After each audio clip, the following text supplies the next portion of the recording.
Hello. Wonderful to have you here today, Giorgi. How you doing?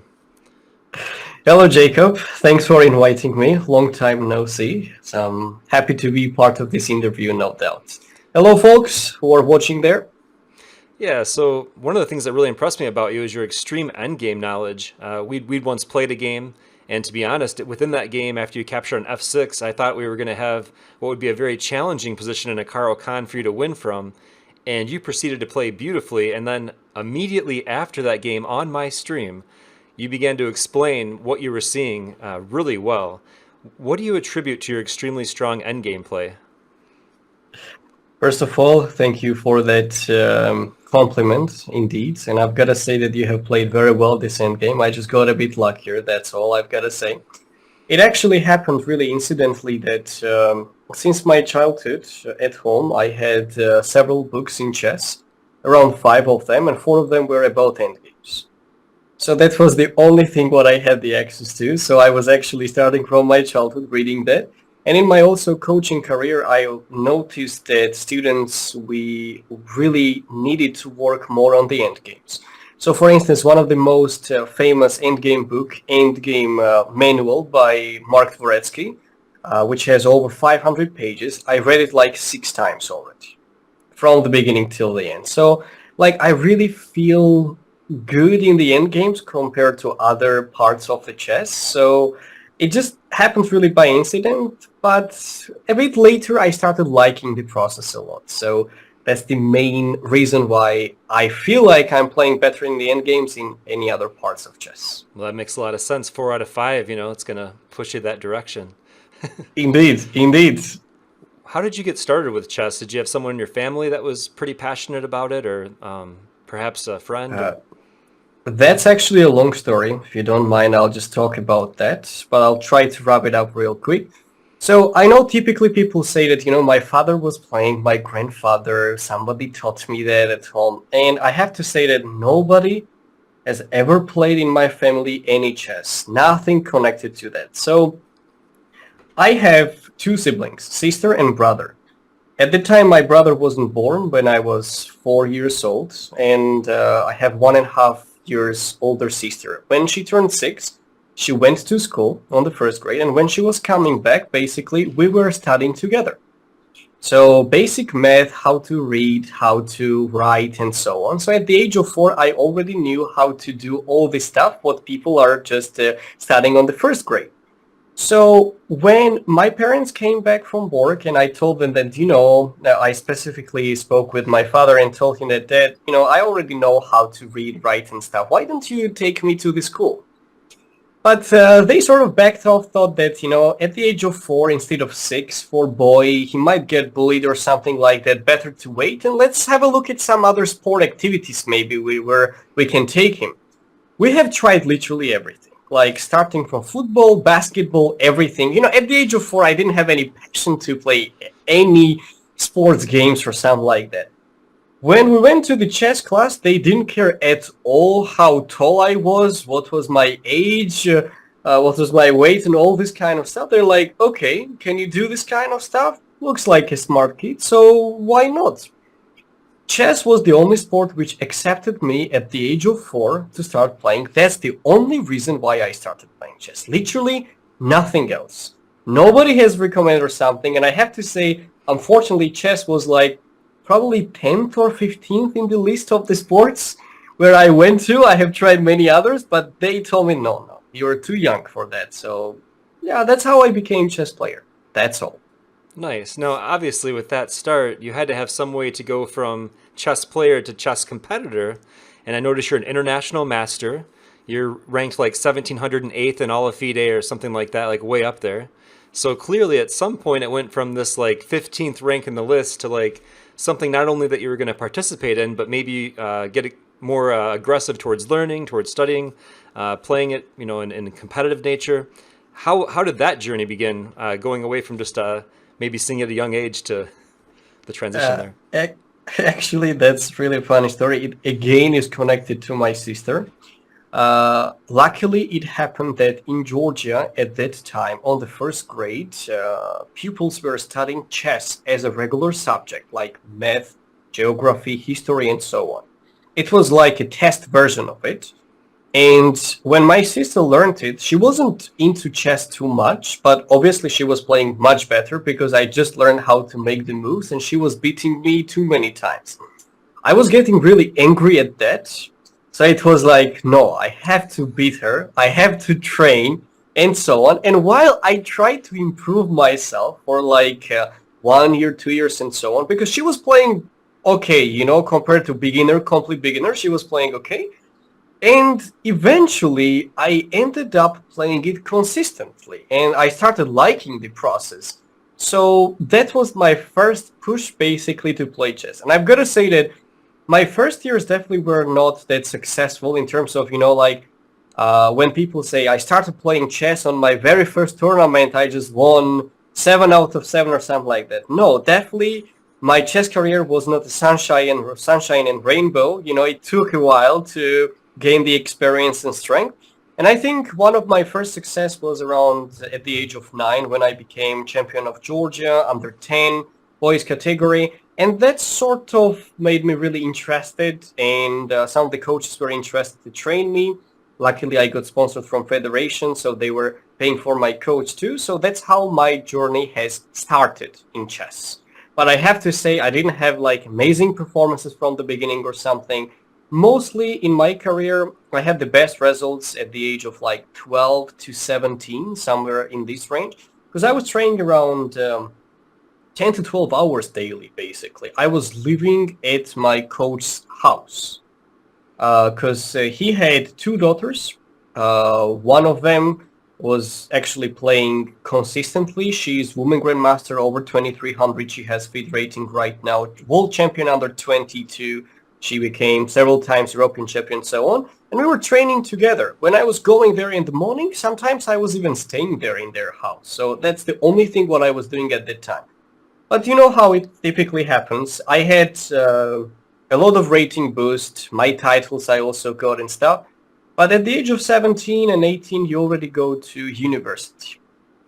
So you've got to study, you have to do some other things as well, and this sort of stopped me playing chess competitively.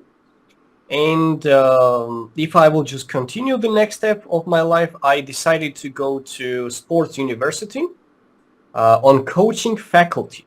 Luckily, in Europe, there are, I think, only a couple of cities which has sports university, and specifically coaching faculty. They taught me how to be a chess coach.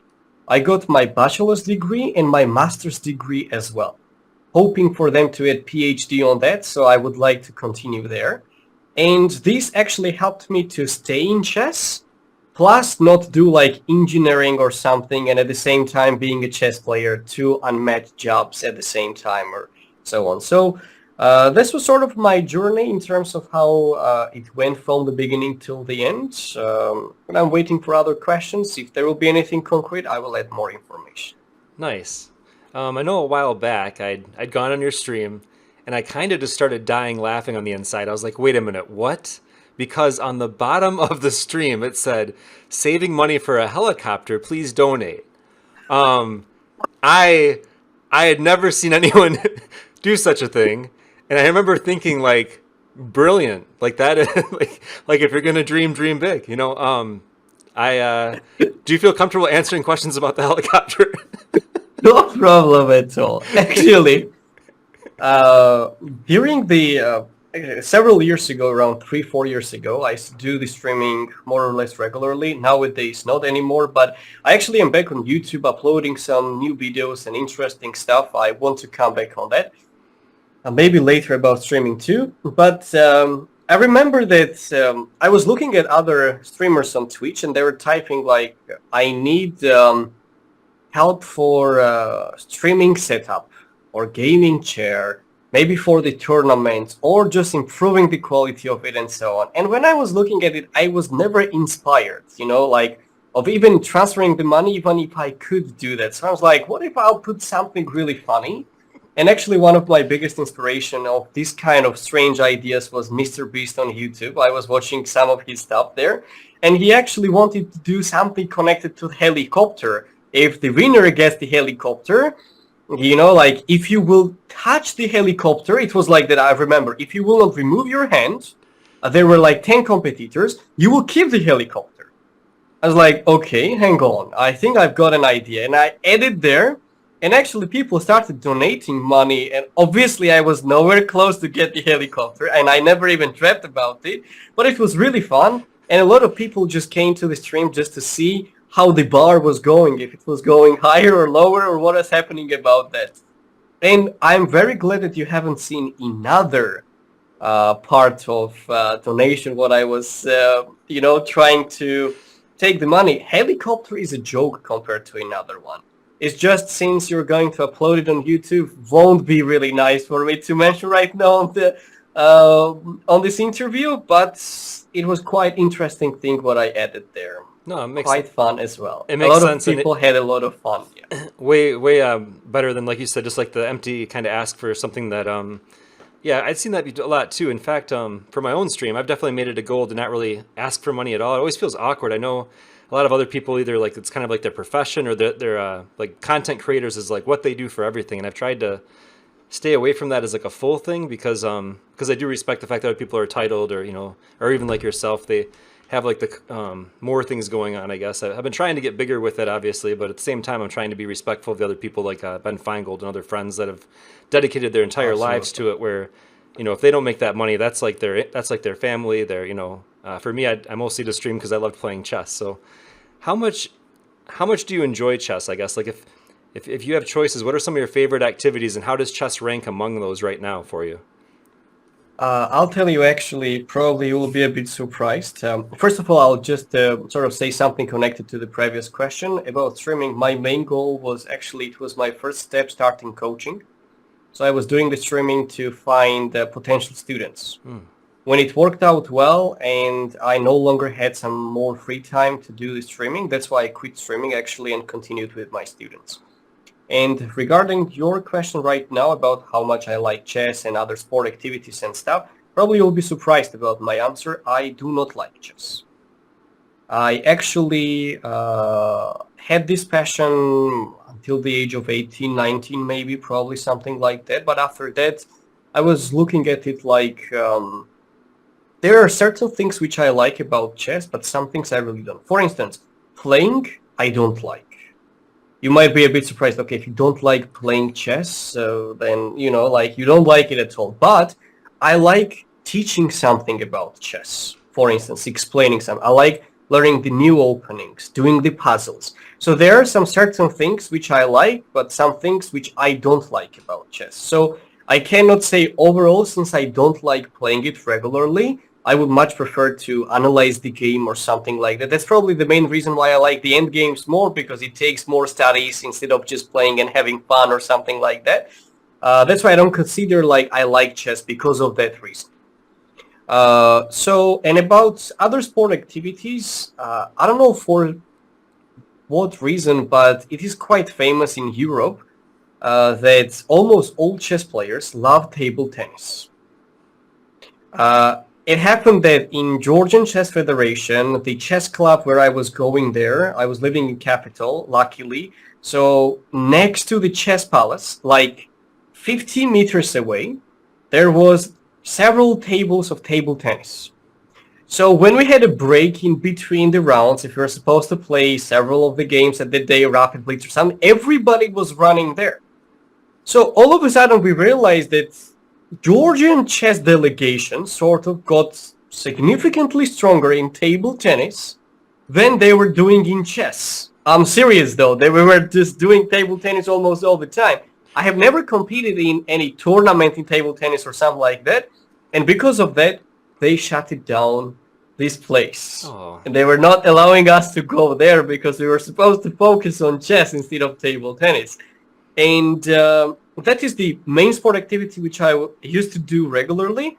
But in my childhood, I was playing a lot football, soccer, Americans call it that way, and sometimes basketball too. But I would say after chess, table tennis, to put it on number one, football on the second place, and third would be the basketball. But I love watching basketball the most out of any others. Let's say it that way.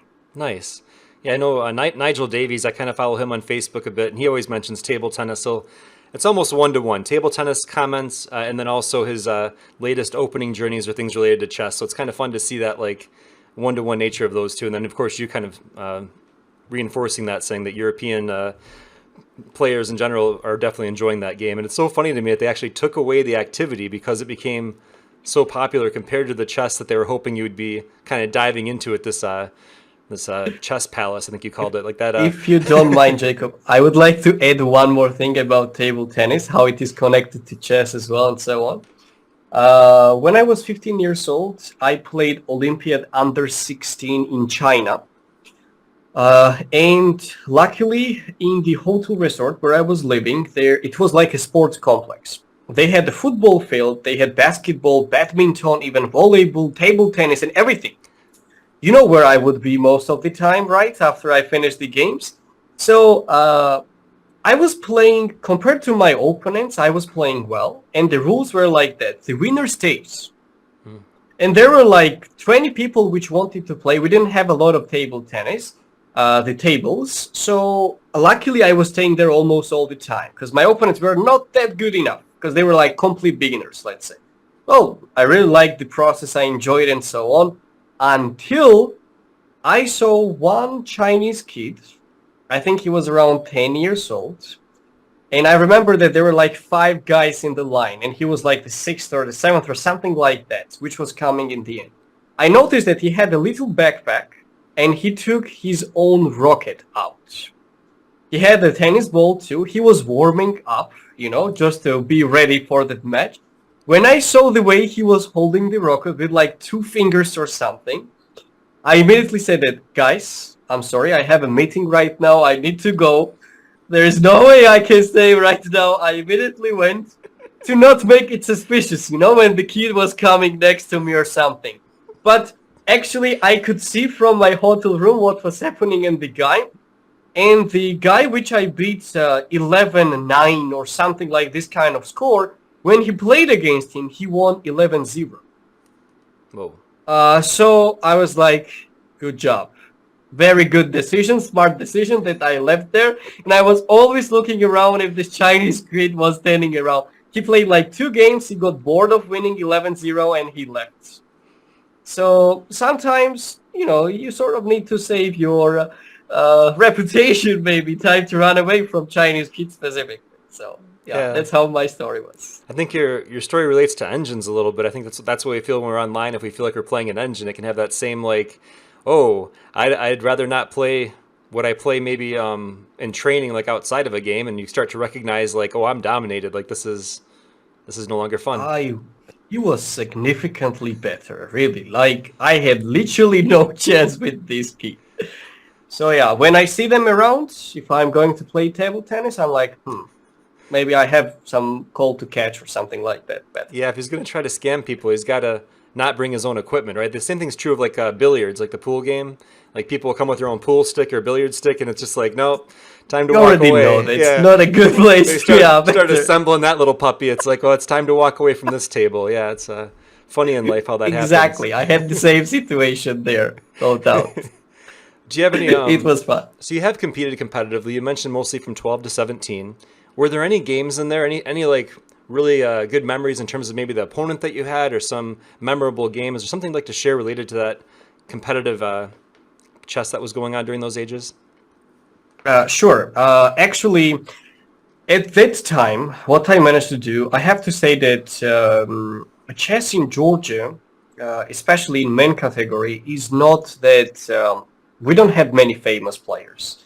Unlike women players, where we had several world champions, even nowadays we're always in top 3 on Olympiads and so on.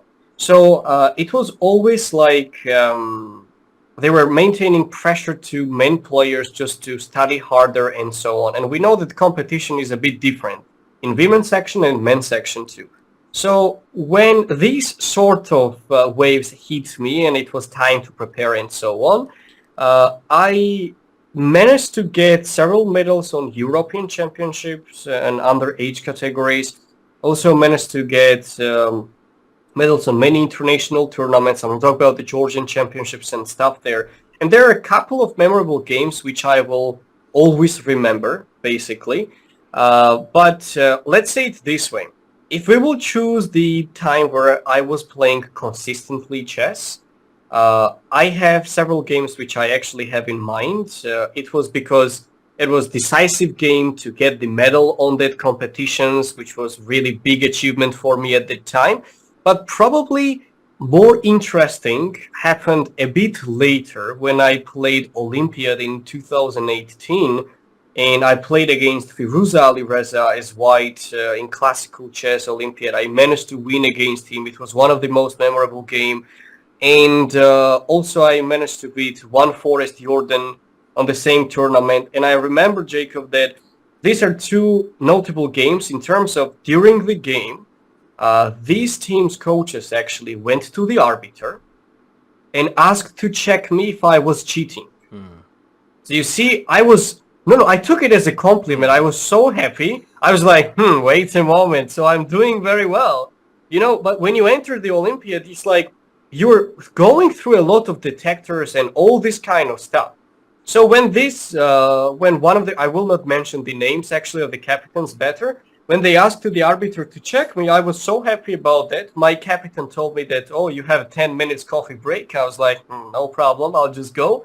So we went to a special room, they checked me and all this kind of stuff. They didn't see anything, we continued. And when I came back home, I saw that it was literally first lines of the engine. Everything. So I was so happy with my performance, with Firuza Alireza, One Forest as well. So I think these were the two most notable games against quite famous players too, which happened in 2018.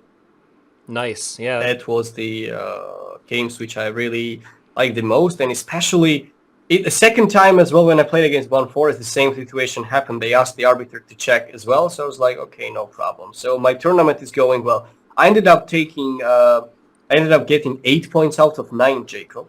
Wow. On my board. Wow. And I got the 4th place. I couldn't get the medal. That was insane. Jeez. Must have been some... You know what's the funny part? I was on the 2nd place after the last round. I won my last round and I got 4th. It was because of average rating something, I won and I dropped my average rating performance. So it goes like my rating performance was 2708. I won the last game and it became 2699. Because I played against 2300 rated player, I won. So the funny part is that I thought in the beginning that if I was not going to play the last round, I could probably get the medal. It's funny, you're playing the last round winning and you cannot get it. But it actually happened that it didn't really matter. The 3rd place, the guy he had 2,710. So I couldn't really change anything, and I got the 4th place. So my notable games definitely from Olympiads, no doubt. It's quite an amazing accomplishment, especially when you mention, I think so many of us that play competitive chess, we have that feeling of that was amazing, that was so perfect. And then we get away from the game and we go home, we entered in the engine, and we actually find out that we are, there's just some moves that would destroy us. So to have you come back and say, I went away from the game and I looked at it and I was that top engine line, that's quite a feat. It's difficult in this interview with people watching to really get them to understand the level of chess that you were playing, even those numbers you were sharing, the 2700, 2600 performance ratings. It's difficult to get people to understand that, but it is quite an accomplishment, and it's something that very few will ever do. Even some of the best players on earth will oftentimes walk away from almost all of their games where 80%, 90%, they're not going to be in that perfect realm of no, I found the moves that won, not a series of moves that could win, but the moves that actually forced or got the result. So you know what's even better? During the game, you mentioned that when you finish the game, come back and check it with the engine or playing online. I got the confirmation that I was playing well during the game. That's the most, because when my opponent's captain asked the arbiter to check me, obviously I'm doing well, right? Oh, that was during the game. So I got. So It was during the game. Oh my! Yes, Wow! during the game, not afterwards. No, Wow. during the game they did it both times. Hmm. So that's a hell of a confirmation. You're like, Yeah. oh yeah, I'm doing well. Wow. You know, obviously. So it all depends on you. How will you take it? This kind of information, like it will make you think that psychologically you get demolished, that people think that you're using something, or you take it as a compliment. I didn't even think for a second to take it on the other side. I was like, okay, thank you, Captain, to my opponent's team. Like, seems like I'm doing well. So I got confirmed there, and it actually gave me even more motivation to continue well the game.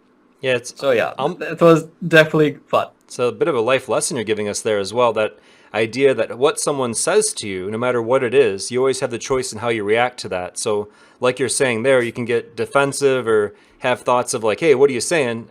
Almost like an anger type thing. Or you can think of it as like, if I'm playing like an engine and that's what you're identifying, then I'm playing awfully well. I'm going to take, like you said, take that as a compliment. And as our world continues to go through some challenges recently in terms of getting along, I think it's going to help a lot if we take that, exactly, better absolutely, approach. really, like, exactly, Jacob. I want to mention to your viewers as well that if something like that, guys, will ever happen to you, never take it, because you know what is the truth. You know that you're not doing anything. So, like, just if somebody randomly says something, you cannot really confirm or deny anything, right? Mm-hmm. They need a proof of that, and that anytime they can say it. So it shouldn't really affect on your performance or your career even more.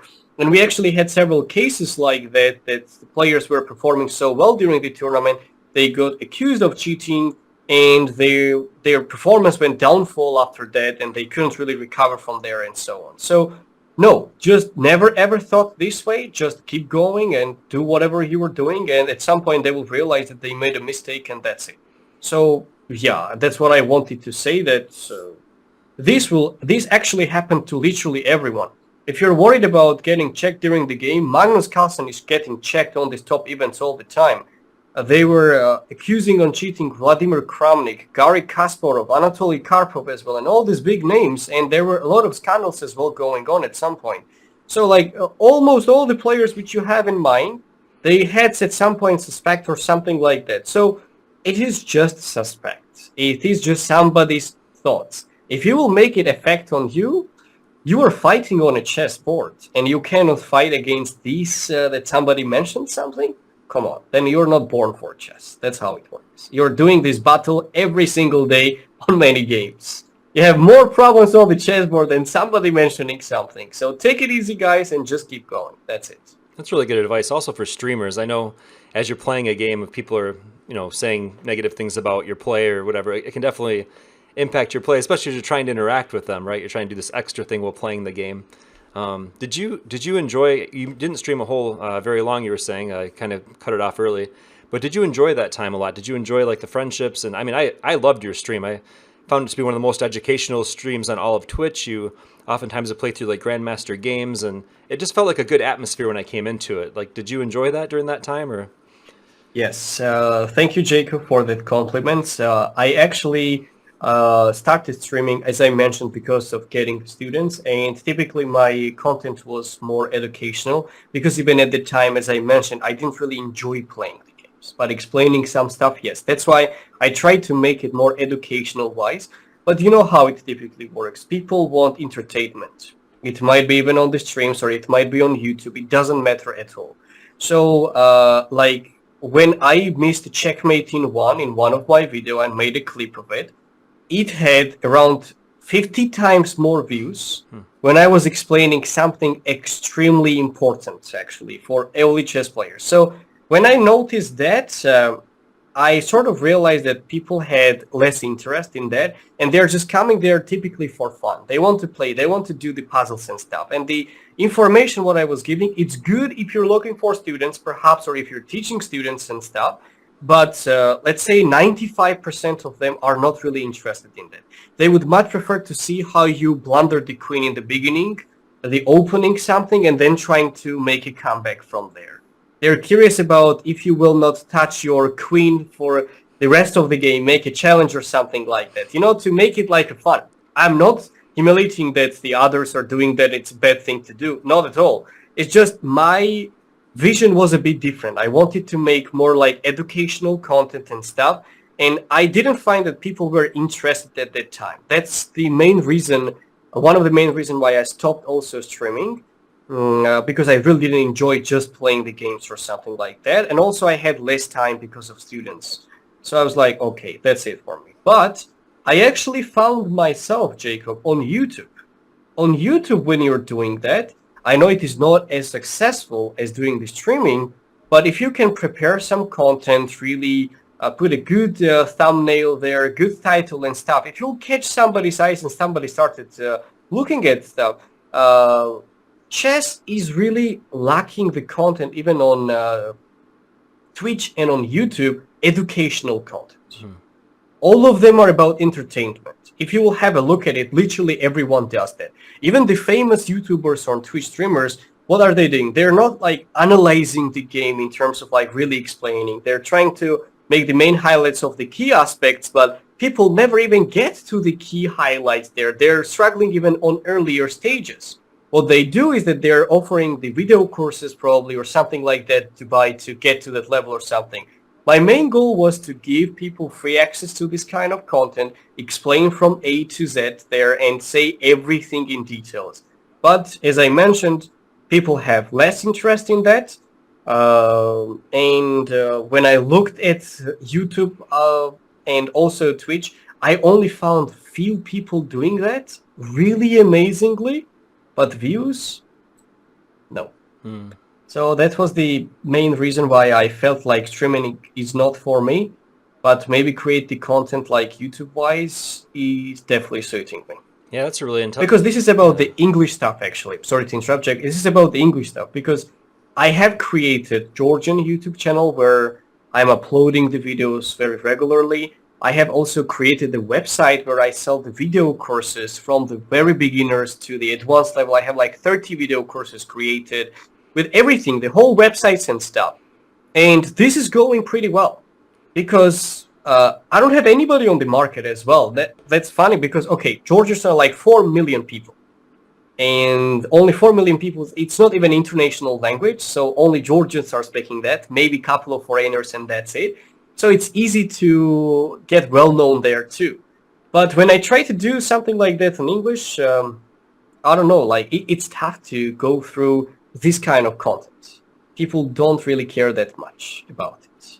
They want to see some fun videos and they think well, I'm talking about the people who want to make an improvement, they still watch this kind of videos or streams. And they don't even realize that there is no improvement. They're just wasting time on it. Yeah. But yeah, that's how it works.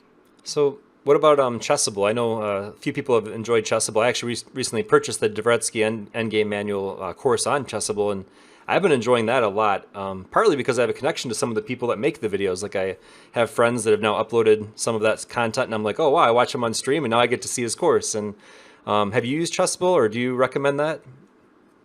I'll tell you. Actually, about the Chessable, it's a really great platform. I also got the offers of creating the course there, uploading, and so on. But here's the catch. I have my own website, English one. Not Georgian, is different story, English one, where I have 21 video courses uploaded about many different topics. The thing what I didn't like about Chessable compared to others, let's say other websites, and the reason why I did not start working with them, at least at the moment, I don't know what I will do for the future at the moment, is that the main cons are like, I don't like the fact that it doesn't have PGN files. I know it's good to like be there on Chessable all the time, make the moves, move trainer and so on. But let me tell you something. Chessbase is one of the most famous like software which literally everybody has. Chessbase has this replay training. It's not new for us. And on Chessbase, you can make the files very organized with the PGN files. You can open it up on chess.com, Lichess, anywhere to have the access. And you don't have to go through all these details like chapter like 720 to see this line, what is happening there. That's the main reason why I decided to keep it that way on my website, that I include the PGN files because I know how tough it is for customers to use that. And also I made like 5-6 times cheaper prices compared to others. I understand that most of them are absolutely more professional than me. There is no doubt. I'm not even trying to compare myself to them. That's also one of the reasons why the prices are lower compared to others, like famous grandmasters and so on. But I felt like there were a lot of comments about the PGN stuff. They want to have the access to that. I understand them why they don't do that, because if you will share the PGN file, somebody can download it on ChessBase, they can make easy, like there's no copyright claim anymore. Like everybody can use these files and do that. So they're trying to save and, save their content. I completely understand it. But I like Chessable in terms of having this move trainer is really good feature. It's very well organized in terms of like very good HD format of the videos. So like good coaches explaining some stuff. But if you want to find the variation, which you just played right now online, and you need to go through Chessable and check like 737th chapter to get somewhere to have the access, I guess you sort of feel like you no longer want to do it. And if you are talking about replay training, why they think that it's the more common, ChessBase 14 or 13 even has it. Yeah. Which everybody is using this ChessBase. I'm talking about if you are trying to make the improvement and you really want to be professional in chess. So, and the prices, yeah, Right. compared to others, how it should be. The main reason is that when you're getting the course, you're getting paid 50% from the course. 50% stays with Chessable. Because they're making all the advertisement, all this kind of stuff, and the taxes as well, they're taking on themselves. So it's really good offer. Also, you're becoming quite famous there on Chessable when you have the course and all this kind of stuff. But on the other hand, if you can create on your website or you can sell it with significantly less price, include the PGN files, people will appreciate it way more. But you will not have that visibility anymore. Because when you're doing your own, it's way harder than when Chessable is advertising that. So I didn't have a big market with me. So it's like, okay, whoever I have, I'm fine with that on my website. So I'll keep it on my website. That's how I did it. And that's my connection to the Chessable. But depends on the chess level. If you don't have the access to ChessBase, you're not really looking for something that insane and stuff there, then it is definitely a great platform where you don't really care about the PGN files or something. It is really a great platform where you can learn a lot of mostly opening theoretical variations. So this is really good. Also, the books is very good. The end games, I have created the courses. I include the PGN files there too, even for the end games, not only on the opening part. And when you want to practice like end games, some theoretical positions, replay training is great feature. But I'll repeat one more time. If you have ChessBase, you don't need it anymore. Right. That's how it works. And it's neat. That's what they're trying to not mention because, ChessBase has been here longer than Chessable, and they have done all this stuff themselves, but ChessBase doesn't have that much advertisement as Chessable on that terms. So yeah, that's how it goes. I liked your PGN file share that you mentioned because it is true. Like I've definitely gone at home with my ChessBase. I'll have that mega base or that reference database. And then as I play through a game, it's so nice to just click the reference database, see other games where it's been played before, or like you were saying, to check my own work. If I had like the games of the Chessable course as that reference database, I could then refer to that, compare myself to that. I think it's kind of what you were saying. And you're right, we both understand the motivation of why they're locking down those files. I think you're absolutely correct, because if everyone has the files, the shareability goes up. So your friend says, "Oh, you've got the files. Like I'd like those files." And then maybe they begin to get the information outside of the courses. They want the instructors to get paid. But I also like what you put in there in terms of advertising. So if there are strong coaches out there or people that are putting content together, maybe create one Chessable course with the goal, like you were saying, of kind of getting that notoriety, people kind of know about you. And then for the sake of content sharing, in terms of having your student have the best possible, maybe go off on your own website or have that other content available. So that's kind of a nice little insight you gave us there. Yes, that's a fair point, actually, Jacob. That makes sense. I might really do that because it will give me more visibility and stuff. But yeah, that's the pros and cons about Chessable in general. And the thing is that people don't look at the alternative options, typically how it is. Let's say one of them, for instance, there are a lot of authors on Chessable, right? Let's choose the biggest YouTuber in chess, Gotham Chess, right, who has the most subscribers and all this stuff, he has his own website.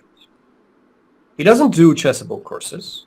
I know that he has more visibility as well and so on, but you know what he has done? He has implemented sort of like a chessboard like Chessable does, and he even probably includes the PGN files there too that people want to have the access to. So, and he has created this website until he even was famous to do that. He wasn't that big of a YouTuber or a Twitch streamer and so on. So, like, there is a catch on that. And besides, if there are not a lot of alternatives, including PGN files and so on, you have more chances that people will buy your course and find yours with the PGN file than you being on a Chessable out of hundreds of authors. And when you're with hundreds of authors, like, and who are significantly better than you as well in class and with knowledge, education, all this kind of stuff. So when I look at the competition, how it was, I chose that way because I felt like it would have been more successful for me. I don't know what would be the other part if I would have done from Chessable, what would be an alternative reality, but so far I'm satisfied the way it is going. So that's all I can say. Nice.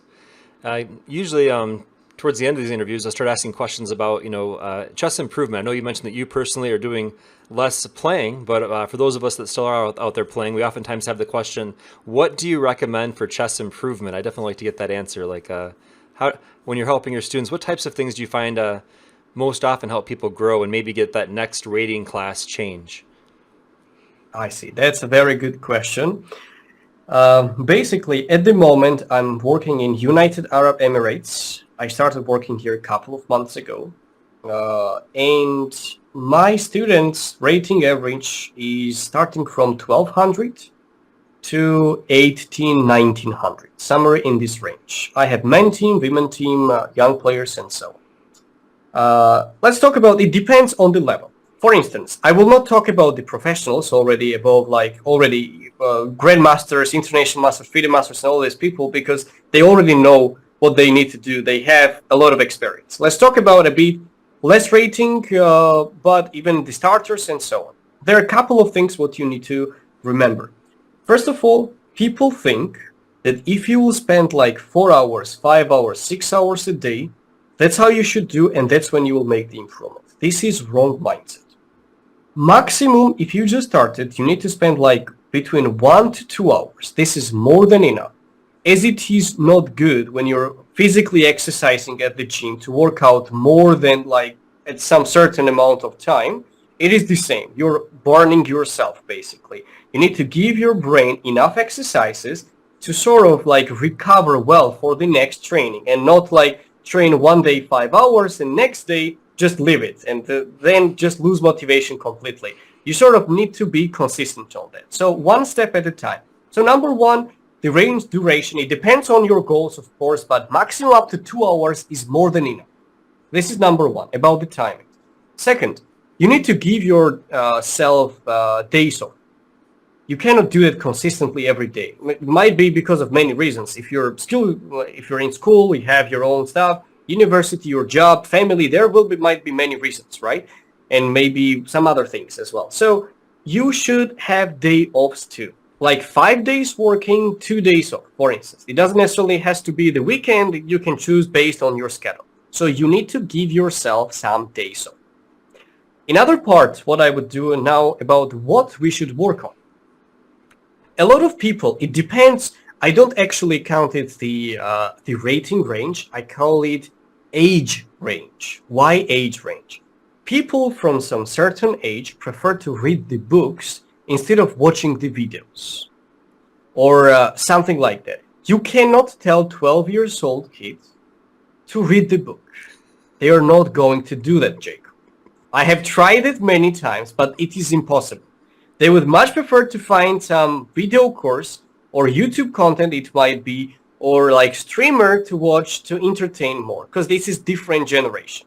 So it depends on which age you are standing, the books you prefer to do the category. So when I'm looking at that person, I'm trying to select which one, because I cannot say that video courses are less important, like it will give you less value than the books. No, it might be even better too. Why?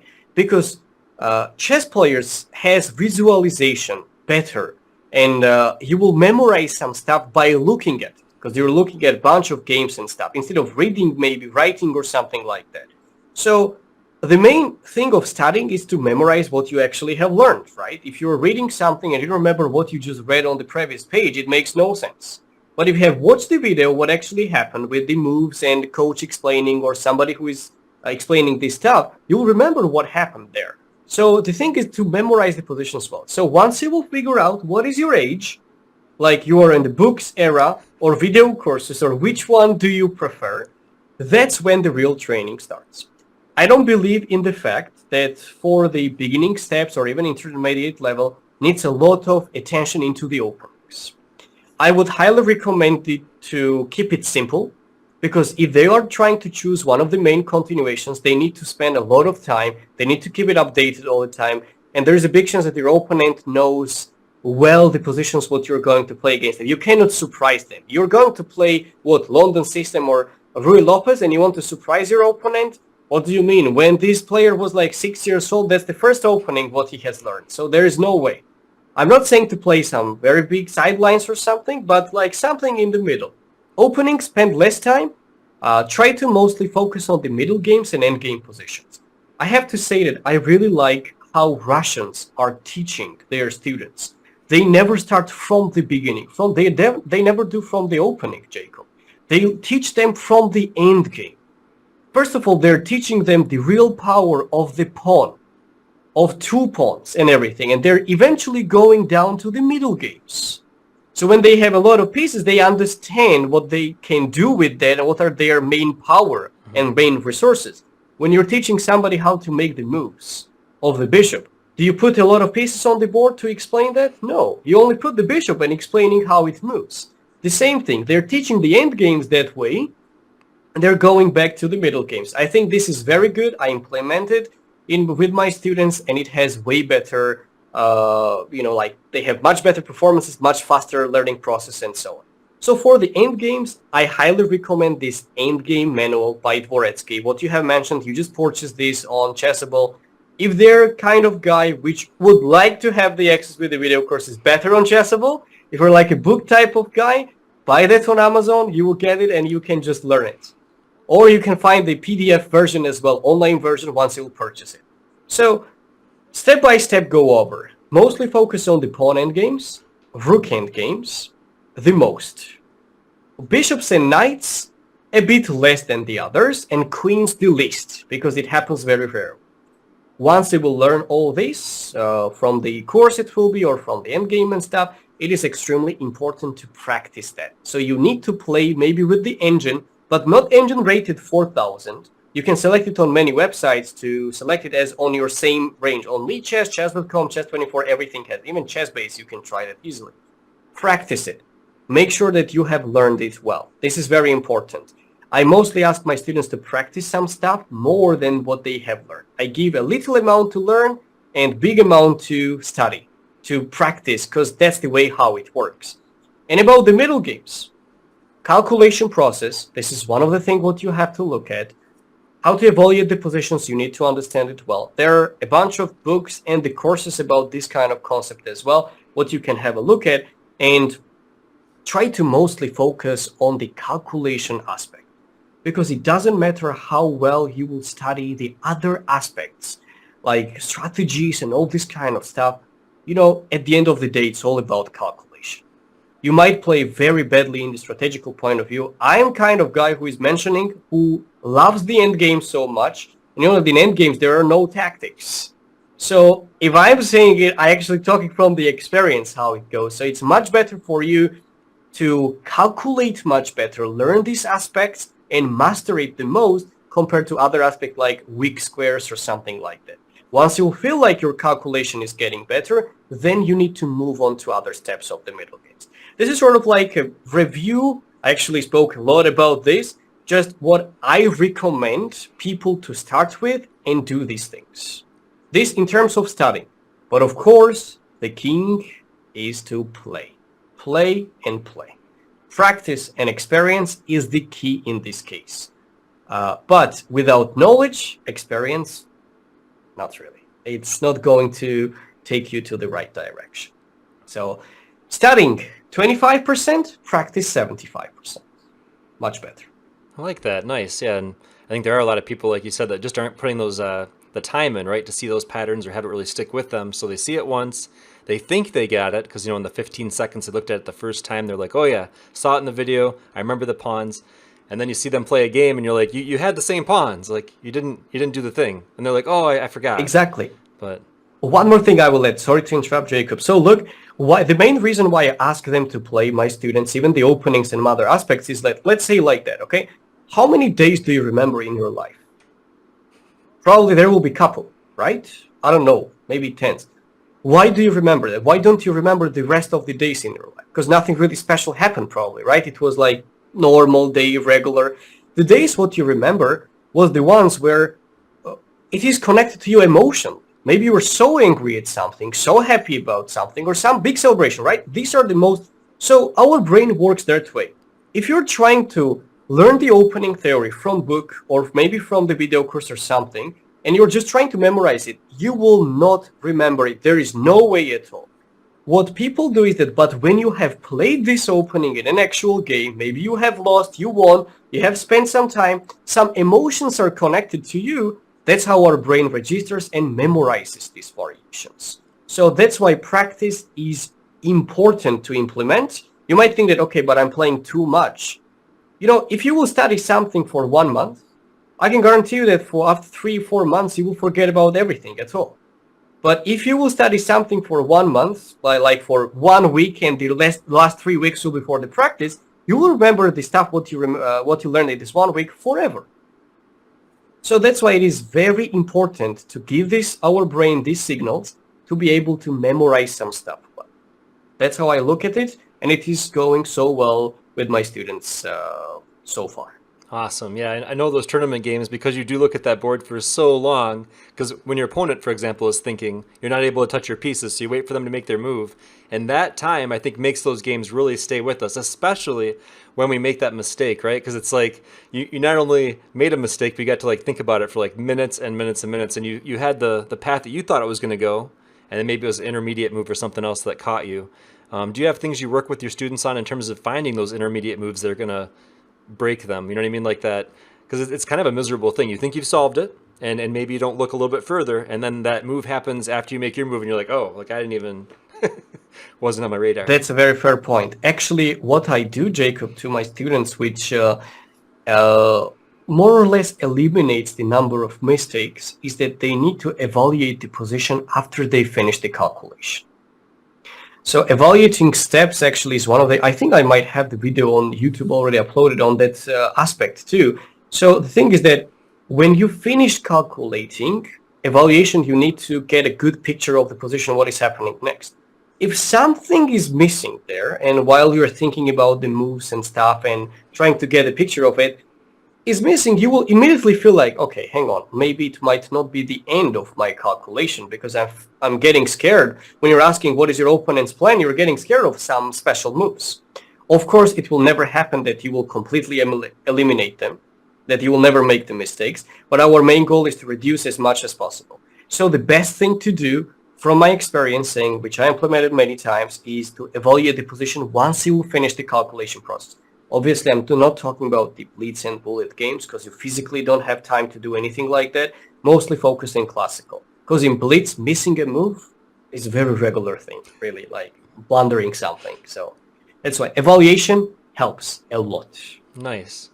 Well, I appreciate you being here today. I feel like we've learned a lot about you and where you're going or where you've been, I guess. Do you have, in addition to the chess coaching, you mentioned going to the university, maybe getting a PhD. What discipline were you considering studying related to that?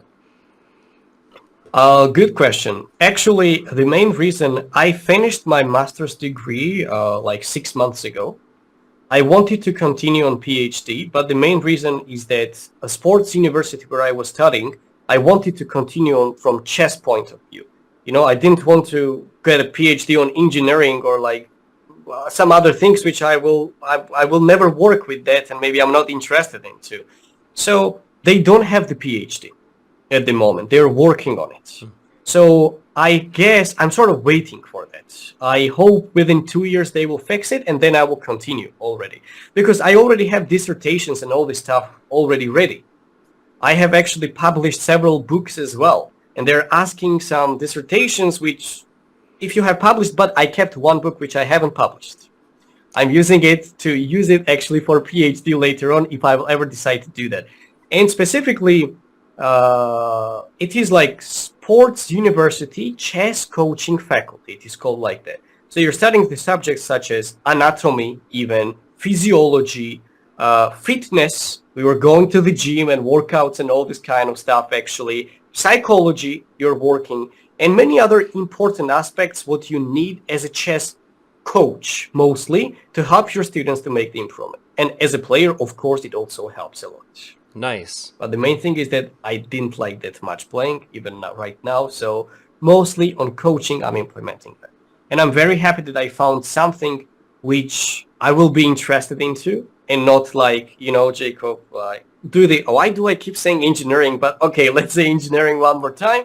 It's people typically have the degrees and they are never working with that, what they actually got the degree. I guess at least more than half of the people are like that. So I'm sort of waiting for them to have it. And once they will do, I want to go for PhD too. I mean, having a master's degree is pretty nice too. I mean, it's not like you've dodged studies. What did you get your master's degree in? Same. Same? Okay, cool. Nice. Same So actually. Chess coaching faculty, it was just like they're teaching on the bachelor's degree. They are teaching you until some certain range of rating. And after master's degree, they tell you that you can prepare Olympic teams already for countries and stuff like. They're teaching you on like absolutely different level.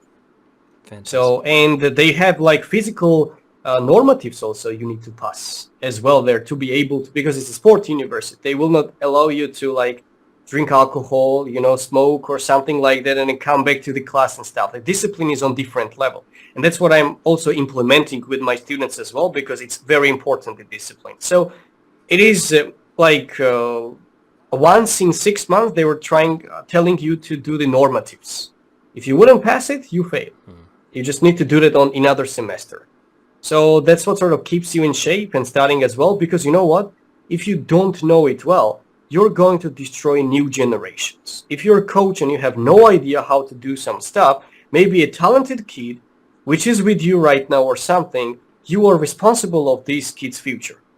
And if you have just skipped the classes, you didn't do anything at all, and you don't care about it, it's not only about doctors that they are responsible of people's lives. Obviously, it's way more valuable than somebody knowing chess better or not. There is no doubt.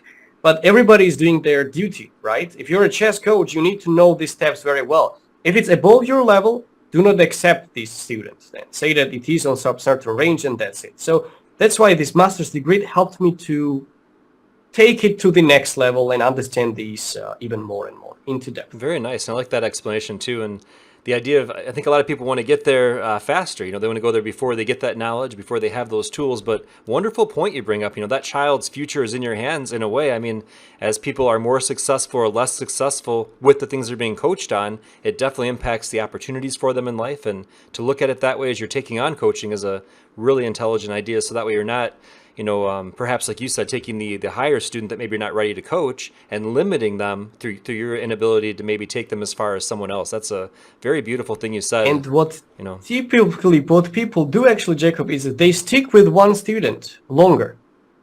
And when they realize that they no longer can help them, they're already grown up, they already play better and stuff, they stick with them because they want to save the name of, she's my student. Stop doing that. You guys, if you're doing anyone right now which are watching, or any person, or if your kid is going somewhere and not making the progress, leave. Go to another coach. You need to consistently think about making the improvement. And you know how it typically works. If this kid has a really good vision, perhaps was doing really well in chess, maybe didn't like the coach or the approach, how the coach teaches and stuff, after some point you're responsible for everything. It has a butterfly effect. Maybe this kid would have been next genius, but because you haven't done something properly, you couldn't really help them. Mm-hmm.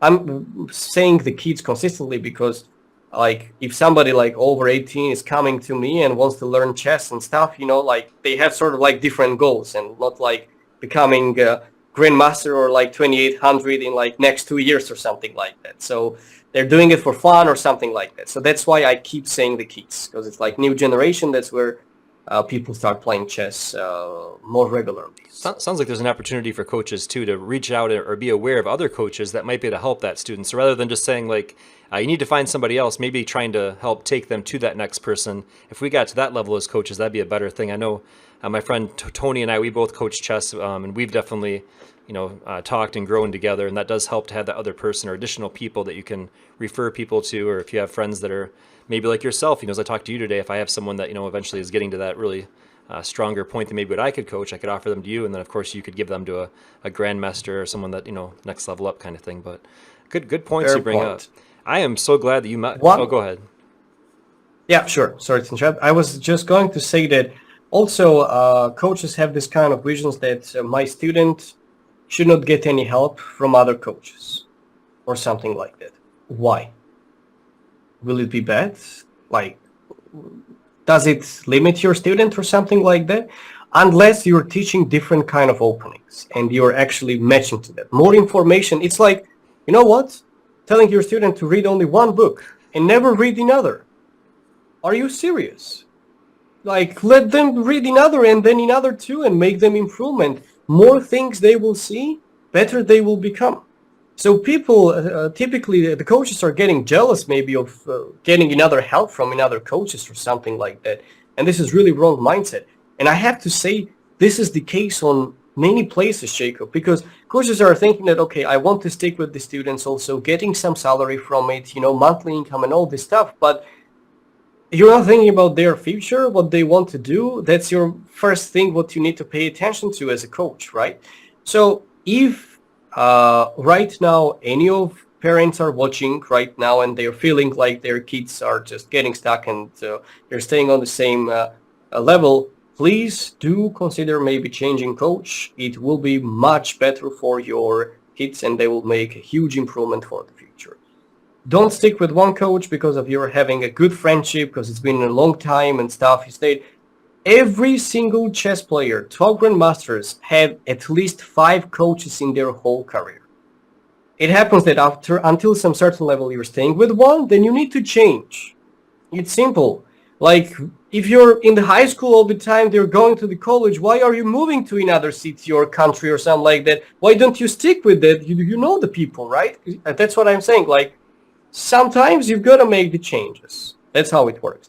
From footballers, let's say, changing from one club to another, why are they going there? Right? They're looking for new opportunities. That's how it works. So for coaches, please don't hit the students. I'm seeing that very regularly. That's why I'm getting a bit excited talking about it several times. Don't stick with the students for long if you feel like you no longer have the level of it. And parents, please consider taking them to another coach if you think this is the case, that they're sort of staying on the same level.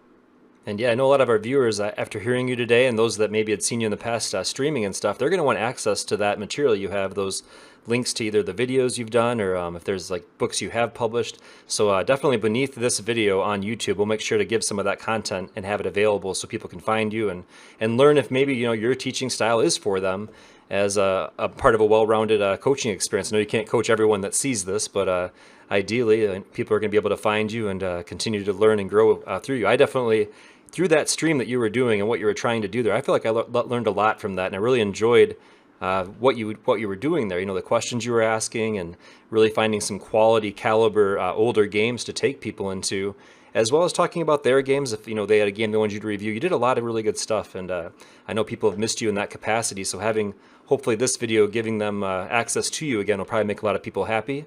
I'll definitely look for you to have a Chessable series at some point. If you end up doing that, I definitely have to get that one myself. I would definitely enjoy being coached by you or working with you more. And I guess with that, I'll just say thanks a lot for your time today. It just means the world to me. You made time. I know our time difference, 9 hours different. Not the easiest thing to make this happen, but I appreciate you being here.